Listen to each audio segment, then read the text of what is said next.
Sometimes I get lucky and I'm able to salvage a tree that falls. That's always the best. You know, say someone has a tree in their yard and, you know, they call me up and they go, "Hey, Brandon, I'm gonna cut this tree down. Do you want it? Can you do anything with it?" And I'm like, "Sure. We can always do something with that." Anything that's salvageable, even pieces of houses, that's good material to make surfboards out of. The traditional surfboard, the ala'i'a, is an organic surfboard, as organic as you can get. It's when you take this piece of wood, for instance, it was once a seed, it lived its whole life, you turn it into a surfboard, you put in, you know, a spirit back into the wood, and then you take in it and then you're applying it to the ocean.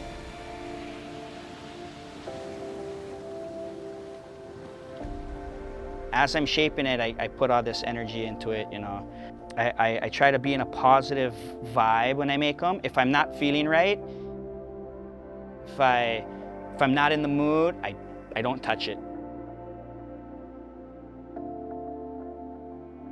When I come in here to work on my projects, it's always with aloha and love and good energy.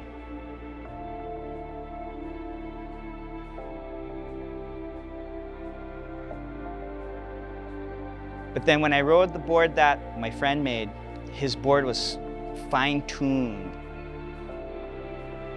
I was instantly addicted to the feeling of the wood on the water. I just felt that this is what you call real surfing. This is, you know, this is what surfing is here.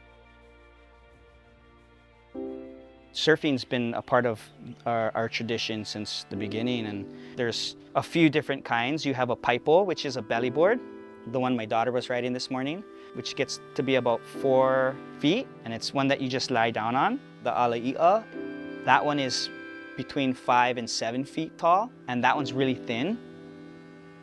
And then you have a kiko'o, which was the one I was riding today. It's 9 feet to 13 feet tall, and that one's a kind of a thinner board still. So surfing is, in Hawaiian, is he'e nalu.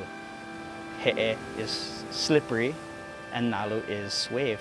Papa is board. Papa he'e nalu is surfboard.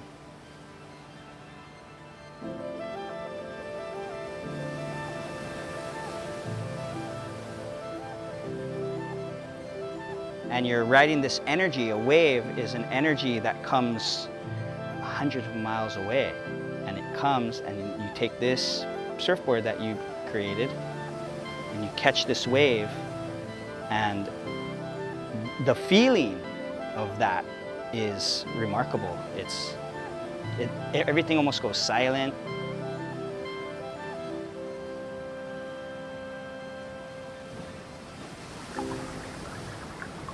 You're like flying, gravity, no gravity.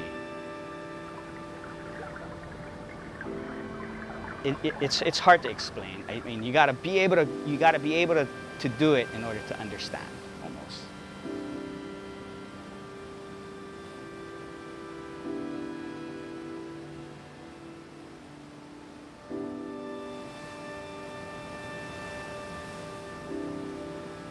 In Hawaii and in our culture, you know, as time is getting modern, surfing's one of those things like hula, fishing. The original ways are kind of fading. My hopes is to keep the old tradition going, and that way the younger kids know where their roots come from.